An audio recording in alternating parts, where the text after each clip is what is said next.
Hi everyone, I'm Lisa from Pink Hollybush Designs and welcome to my sewing studio. Today I have a quick video for you on how to interline a winter coat with thinsulate.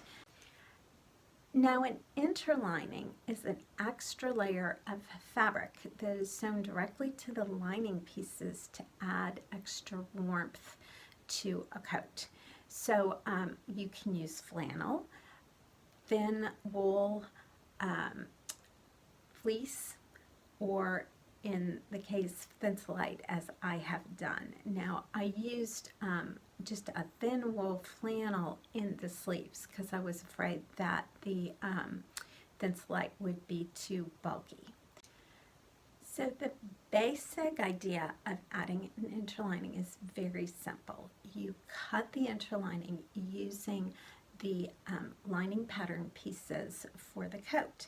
You then sew the lining and the interlining together right inside the seam allowance. You trim the interlining right down next to eliminate any bulk in that seam allowance, and then you treat the two as one and follow the directions for adding the lining to the coat. The challenge and the problem comes in that you don't want two layers of that interlining, especially when that interlining is thinsulate. And yet there are areas of the lining pieces where you do have two layers. So it's how to eliminate that extra layer. Now, thinsulate is a spun polyester material made by 3M, and it adds a lot of warmth to a winter coat without adding a lot of bulk. So it's great material to use. But when I went to make the clear coat for my daughter, I could not find, there was a blog post or two on how to do this, but that was about it.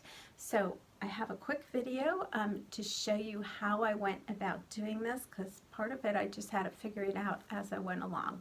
So let's dive in and I'll show you what I did. So first up, for any darts, you want to cut out the dart area on the thinsulate. The lining pieces for a coat are going to have some sort of fold in the back to allow for ease of movement, where that lining will overlap itself. And we don't want the thinsulate to overlap because of the bulk.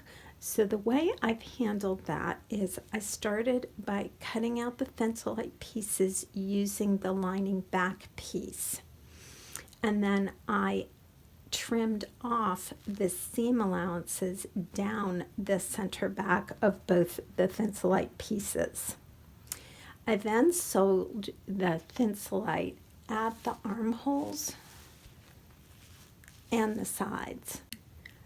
For this particular coat, the overlap or the tuck is made by the left-hand side completely overlapping the right-hand side. So the tuck goes like this, rather than there being a center tuck being formed from the two pieces.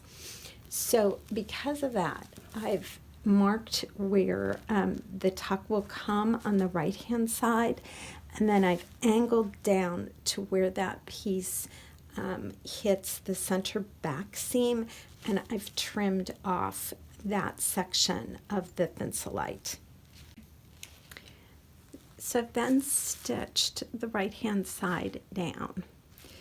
I've then taken the left-hand side and I've brought the piece over to create the tuck across the top, and I've marked what's going to be a curved piece here everywhere it's overlapping, and I'm going to just trim that off and then sew this piece down to the left-hand side. So I've trimmed it. As you can see, I've unpinned the tuck. So now I'm going to sew it. Then I'll bring the tuck over and sew across the top. I also trimmed the thinsulate out of the hem area of the lining. I hope that this video has been helpful.